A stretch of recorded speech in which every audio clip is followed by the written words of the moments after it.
నమస్తే sir. Sir ఇది నిత్యానంద అనే స్వామీజీ వచ్చేసి 4,000 కోట్ల వరకు లాగేస్తున్నట ఆస్తి. అసలు ఏంటి ఆ విషయం? ఫుల్ ఇన్ఫర్మేషన్ ఇవ్వండి. నిత్యానంద చనిపోయాడు అని చెప్పేసి ఒక ప్రకటన బాగా ప్రకటించారు కైలాస అని ఒక వార్త బాగా వైరల్ అయ్యింది. అందరూ నమ్మారు. నిత్యానంద సజీవ సమాధి అయ్యాడు అని చెప్పేసి వాళ్ళ సొంత మేనల్లుడే ప్రకటించినట్టుగా ఒక ప్రకటన వైరల్ అయ్యింది.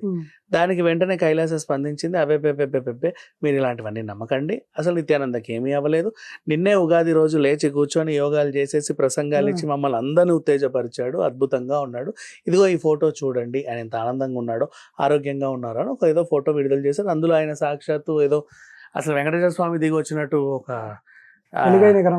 ఇవన్నీ తెచ్చి దగదగ కనిపిస్తున్నాడు. సర్లే ఏదో చెప్పొచ్చారులే అని చెప్పి కూర్చున్నారు. ఇలాంటి ఫోటోలు నిత్యానందకి చాలా ఉన్నాయి. ఇది గతంలో ఎక్కడ చూసినట్టుందే అన్నట్టుగా కూడా ఉన్నాయి. ఇదిగో ఆయన ప్రసంగిస్తున్న వీడియో, ఇది కూడా ఇప్పటిది కాదు ఎక్కడదో అన్నట్టే ఉన్నాయి.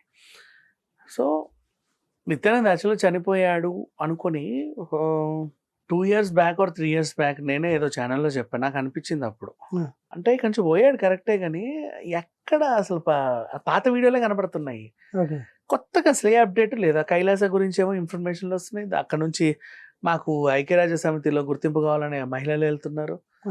ఏంటి సంగతి?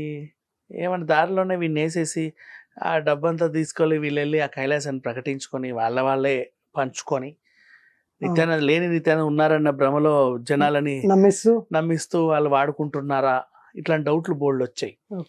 అప్పుడు ఎప్పుడో చెప్పాను. అప్పుడు ఆ వీడియోని బాగా పోయింది, అక్కడ సంబంధించిన వాళ్ళు ఎవరో వచ్చి ఛానల్ చెప్పి తీయండి అన్నారు. తీసేశారు, ప్రైవేట్లో పెట్టారు.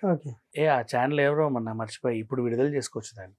సరే వాట్ ఎవర్ అంటే ఇప్పుడు మరి చర్చ అయింది. అప్పుడైతే చర్చ అవ్వాలా, మేమే ఊరికి ఏంటంటే నేను ఇంకో జర్నలిస్ట్ కూర్చొని ఏం టాపిక్లు చేద్దామని కాలు చెప్పని కూర్చుంటే పాత ఏమన్నా తవ్వి వాళ్ళ చరిత్ర వీళ్ళ చరిత్ర చేద్దాం అనుకున్నాం సరదాగా.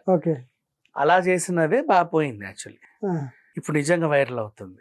సరే ఏదేమైనప్పటికీ ఇప్పుడు మళ్ళీ మనం మాట్లాడుకుంటున్నాము, నిజంగా వైరల్ అయింది కాబట్టి. ఏదో ప్రకటించారని చెప్పారు, అది అబద్ధం అండి, లేదు ఆయన బాగానే ఉన్నాడు, నిక్షేపంగా ఉన్నాడు, చక్కగా ఉన్నాడు, ఇప్పుడే మేము కాఫీ ఇచ్చి వస్తున్నాం, వేడిగా ఉందన్నాడు, షుగర్ అడిగాడని వీళ్ళు చెప్తున్నారు. సరే చూపించకుండా చెప్తే బాగానే ఉండండి. ఆ వీడియోలన్నీ పాతవి ఉంటాయి. కైలాస దేశం యాక్చువల్ నిత్యానంద్ ఎంత టాలెంటెడ్ అంటే బేసికలీ బాగా డబ్బున్న అపర కుబేర్లకు టార్గెట్ ఏంటంటే ఏదైనా ద్వీప దేశం కొనుక్కొని దానికి రాజునవ్వాలనుకుంటాడు. అట్లాంటి దేశాలు ఉన్నాయి, అమ్ముడుపోయే ద్వీపాలు ఉన్నాయి, చాలా చిన్న చిన్న ద్వీపాలు. నువ్వు వెళ్ళి అక్కడ ఇల్లు కట్టుకొని ఉండొచ్చు, నీదే అది. నువ్వు దాని దేశంలాగా కూడా ప్రకటించుకోవచ్చు, నీ ఇష్టం, కొనేసుకున్నావుగా.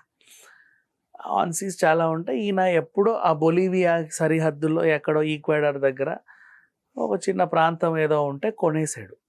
ఇక్కడ వచ్చేటివన్నీ అక్కడ పెట్టాడు. తెలుసు ఫ్యూచర్లో ఇక్కడ చాలా ఇబ్బంది అయింది అనుకో అక్కడికి వెళ్ళొచ్చని అనుకున్నాడు. సొంత దేశం పెట్టుకుందాం, నేనే దేవుణ్ణి అని ప్రకటించుకున్న నిత్యానందకి నాకంటూ ఒక ప్రపంచం ఉండాలని కూడా అనిపించింది.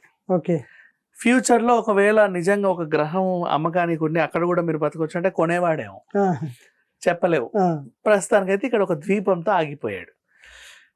సో అది కొని అక్కడ సొంత కరెన్సీని క్రియేట్ చేసుకొని, పాస్పోర్ట్ క్రియేట్ చేసుకొని, ఆ ఊరికి బౌండరీలన్నీ దిద్దుతా ఒక రోజు ఒక ఏర్పాటు చేసి ఇక్కడ ఎప్పుడైనా ఏదైనా ఇబ్బంది వస్తే సడన్ గా ఇక్కడ నుంచి మనం అక్కడికి వెళ్ళాలి.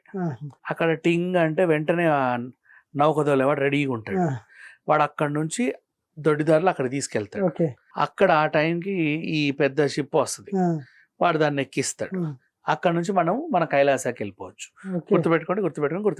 ఒక ప్లాన్ వేసుకొని కూర్చుంటారు. ఇక అయిపోయింది. ఎట్లా ఒక రోజు ఏంటంటే కైలాసాన్ని ఉద్ధరిద్దాము మనం వెళ్దాం అనుకున్నారు. అనుకునే టైంకి ఇంతమంది ఎక్కువ మంది యువతుల్ని ఇక్కడ నుంచి తీసుకెళ్తే వాళ్ళ సంతానోత్పత్తి ద్వారా అక్కడ ఇంకా ఎక్కువ మంది జనాలను సృష్టించవచ్చు అనుకొని వీలైనంత యువతుల్ని పట్టుకెళ్దాం అనుకున్నాడు. వాళ్ళ ద్వారా ఇంకా ఎవరైనా తేండి అంటే అక్కడ బెడిసి కొట్టి అత్యాచారం కేసు, అక్రమ రవాణా కేసు, అడ్డమైన కేసులన్నీ ఉన్నాయి. అప్పుడు 2019లో పెడితే అప్పుడు పారిపోయిన నిత్యానంద్ ఇప్పటిదాకా అడ్రస్ లేడు. నిజంగా అప్పుడు పారిపోయిన మాట వాస్తవంగా, దారిలో వాళ్ళే డబ్బుల కోసం వాడిని చంపేసి ఉండొచ్చేమో అని నాకు అనిపించింది. సరే మధ్యలో ఇంకేమైంది, ఈయనకి ఇప్పుడు ఇక్కడ బోల్డ్ ఆస్తులు ఉన్నాయి, తిరువన్నమలై ఇంకా ఎక్కడెక్కడ అహ్మదాబాద్ ఆడ ఈడ ఓకే. ఆ ఆస్తులను ఎలాగో తెలుసా, స్వామి గారి అనుగ్రహం. ఓ.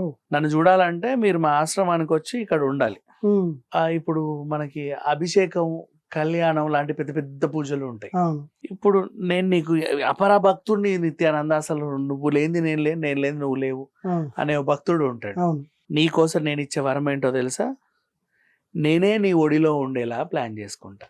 వీళ్ళందరూ నా దగ్గర ఓకే. రాలేక నేనే నీ ఆహా. ఒడిలో ఉంటా. ఎలా? నీకు ఎక్కడైనా ల్యాండ్ ఉందా? ఉమ్, ఉంది సార్, అక్కడ 10 ఎకరాలు నావే. ఓకే, దాన్ని నా ఆశ్రమంగా ప్రకటించు, ఉమ్, అక్కడ నాకు ఒక గుడి కట్టించు, ఆ, అప్పుడప్పుడు నేను వస్తాను, పూజలు చేస్తాను. ఓకే. ఓకేనా? ఆ విధంగా ల్యాండ్లు అప్పుడు నువ్వు నా దగ్గర రావడం కాదు, నువ్వు నేనే అక్కడ నా నీ దగ్గర. పూజలు చేస్తే నేనే నీ ఒడిలో ఉన్నట్టు. అవును. నన్ను ఒడిలో దాచుకున్న నువ్వు ఇంకా చాలా గొప్పోడివి, ఆ. గో అనేస్తే ఈ భాగ్యం మాకు కావాలని చెప్పి డబ్బులున్న చాలా మంది భక్తులు ఓకే. వాళ్ళకి ఇచ్చేసారు. ఇప్పుడు ఇది కబ్జా కబ్జా అని వాళ్ళ ముని మన వాళ్ళు గొడవలు చేస్తూ ఉంటారు, అవును. మన వాళ్ళు ఎవరో ఒకరు. అప్పుడు ఆ తాత నిలబడి, నాదండి భూమి, ఇగో నా పేరు పట్టాదారుని నేను, ఉమ్, నా ఇష్టపూర్వకంగా ఈయనకి ఇచ్చా, ఓకే. నేను కేసేస్తా కదా మీకు అవునవును. ఉండేది, అవును. వాళ్ళెవరో మాట పట్టించుకోకండి, లైట్ తీసుకో. అలా ఆ కబ్జా కేసులన్నీ మాయమైపోయాయి. అరే. కానీ అత్యాచారం ఉండిపోయి అది చాలా క్రిటికల్ అయ్యి ఏదో దాంట్లో నన్ను పట్టుకెళ్తారని తెలిసి ఉడాయించాడు. ఆ, అప్పుడు పోయినాడు, ఇప్పటిదాకా అడ్రస్ లేడు, జైల సమాధి అయ్యాడు, జీవ సమాధి అయ్యాడు, అసలు సమాధిలో లేకుండా పోయాడు. ఇలాంటి వార్తలన్నీ వచ్చాయి. నిజమేనా అనుకునే క్రమంలో లేదు లేదు లేదు మేము ఖండిస్తున్నామని మళ్ళీ వచ్చారు. మరి ఈ వార్తలు ఎలా పుట్టాయి? నిప్పులైందైతే పొగరావు. సడన్ గా నిత్యానంద టాపిక్లు ఎందుకు వస్తున్నాయి బయటికి, ఇతని గురించి ఎందుకు మాట్లాడుకుంటున్నారు అనేది అర్థం కాల. అది